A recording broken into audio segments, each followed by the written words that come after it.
balandi bande ko na biso to pesi biso so mbote belé ya ko kutana biso so ebelé na ba chaîne na bino na betanduike na bino na ba plateforme nyonso bozali kolandela biso ezali ya bongo bino émission ya motu oyo tobi opportunité eska oyo topresentaka bino ba opportunité belé ya investissement oyo ezwami na kati ya mboka monene RDC Congo bino bandeko bozwami libanda mboka pe biso bayike tozwami na kati ya mboka émission yango ye opportunité pour na représenter bino ba différents opportunités oyo ezwami na mboka oyo esengeli ntango mosusu yo nanga te bana ko investir to tia motu na biso pour que te bana ko kende liboso to tombeli bino susu bolandi malamu ebongo na mokolo ya lelo tozwami na esengo ya ko yambela bino pe moto moko ye moko oyo bana ko se présenter et l'ongo la moutona toye bana ko parler sur ozali vraiment capital na baton otozali kolekisa mais yambo te bana ko loba ko annoncer si je na biso to ko pesa malobe pa ya invité na biso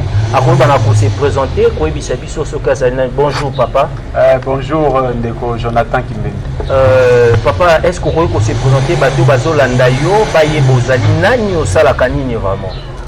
Merci beaucoup ndeko naningai na yebisa ko profiter ko tsaba ndeko et ngai na bengami na kombo ya ndeko Théophile Mabundu Mafakala nazali ingénieur na construction et en plus nazali pe na kati ya business pour tous parce que ngai moko pe na kati ya business. Ndeko Théophile a se présenté alobi azali ingénieur kaka ndenge bi na kati ya business pour tous. J'en profite et occupé Sambote pas ya DG nanga Farel Isika Zomi. Papa, merci pour la masse aux alliés pour ça, pour la biso ko limbate ko ba toujours ko sala.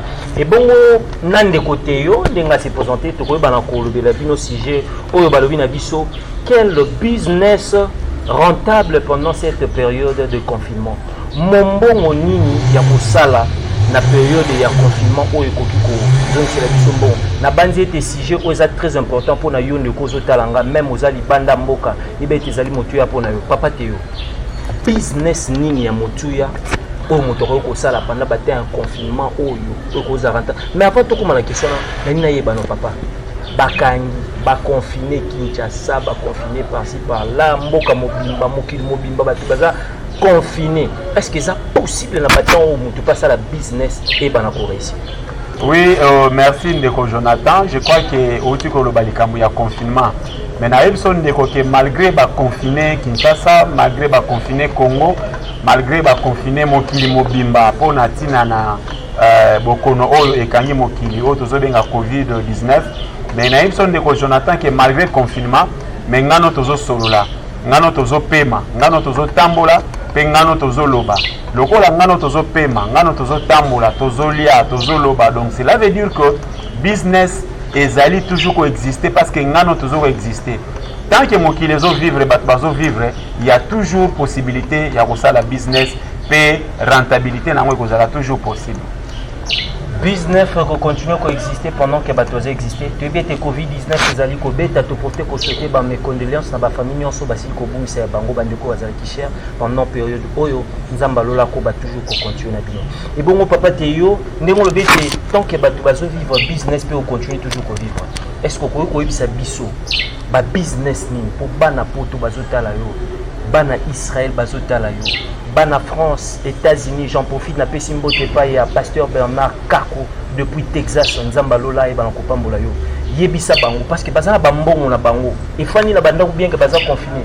Mais na mboka na biso Congo tangela bango no ba business ni ko ko za la rentable na temps ba ko pe ko tinda bambongo pour que ba ko investir. Ndeko Jonathan na ngina loba na yo ete vraiment na tango oyo tozali tango ya pasi tango bato bazoli la tango bato bazo souffrir mais kaka na tango oyo na epson de voete bato bazo sala ba business.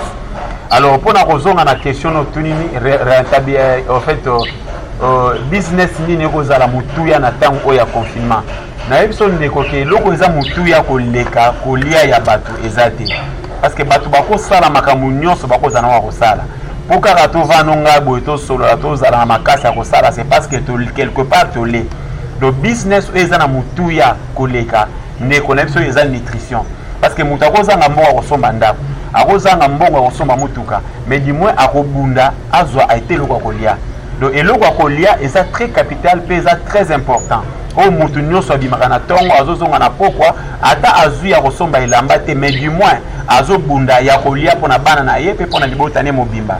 Le business oyo eza nanu rentable eta nanu biloko ya kolia oyo bato nyonso bazolamuka na tongo direction na bango ezali te bakende wenze bakende bisika songolo mpakala mpo basomba eloko ya kolia.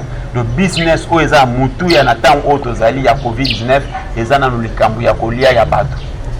Merci beaucoup, monsieur Théo. Toyokio, business rentable, eza likambo litini. Parce que les boumons éliétés, à tout ça, on tolia malam aux akana parce qu'on a eu kabana poto bozoloka.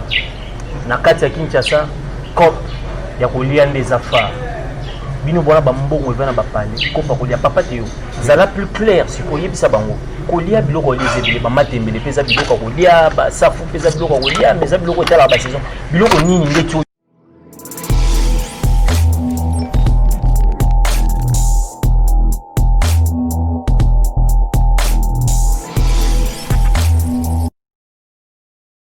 papa Théo na yokio, mais ça là vraiment plus clair.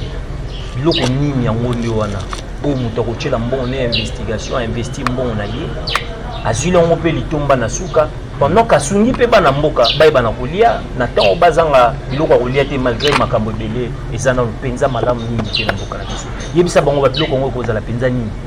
Bon, biloko ya kolia ezali biloko ebele oyo bato bazaka nango posa kolia. Bato moto akosala business na cadre ya boutique ezoteka ba diversité nyonso ezosenga bato ketango balamuki na tongo baki kosomba lipa baki kosomba gâteau baki kosomba sukali baki kosomba eloko boye de façon que permettre bango balia bokoki kosinvestir na cadre ya vivre frais ba produit nyonso ezotekama na vivre frais oyo ezalaka congelé ezalaka glacé ezoservir mpe bato de façon que ba vivre nango.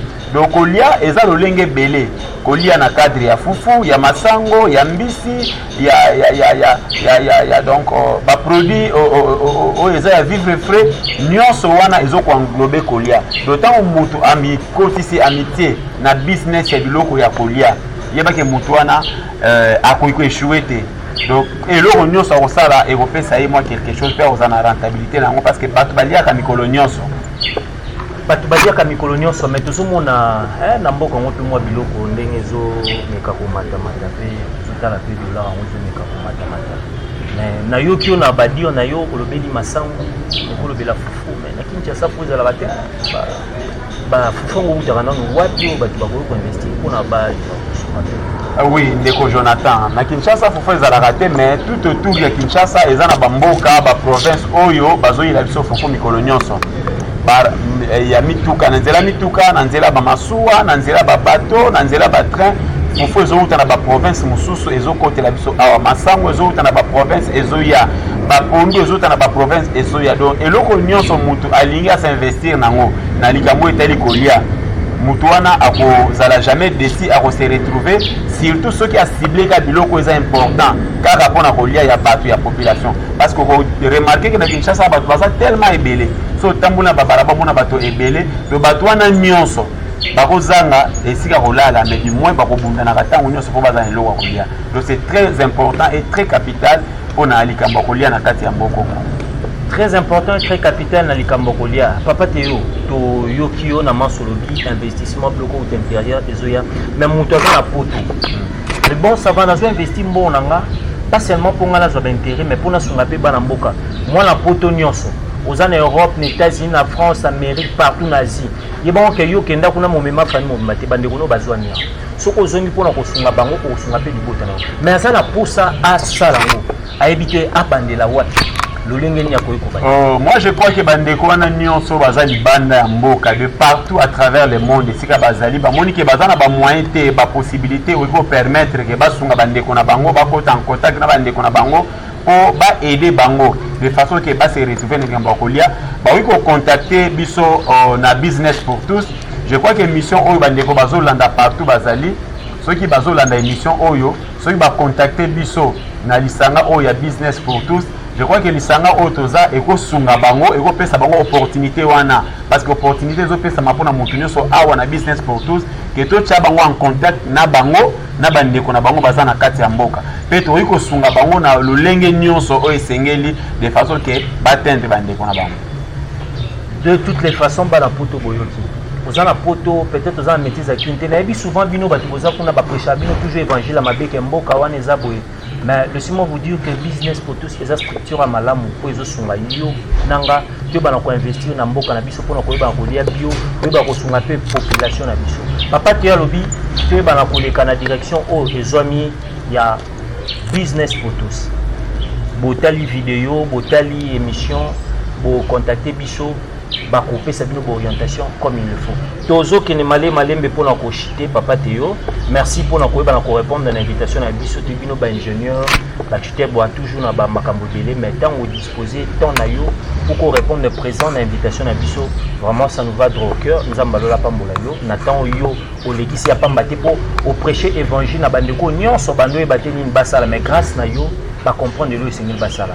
Mais yambo te tokolo kabona bongote mot de la fin na yo ko nini pona donc ndeko Jonathan, merci beaucoup pour le lengo beng singa na 4 émission na yo.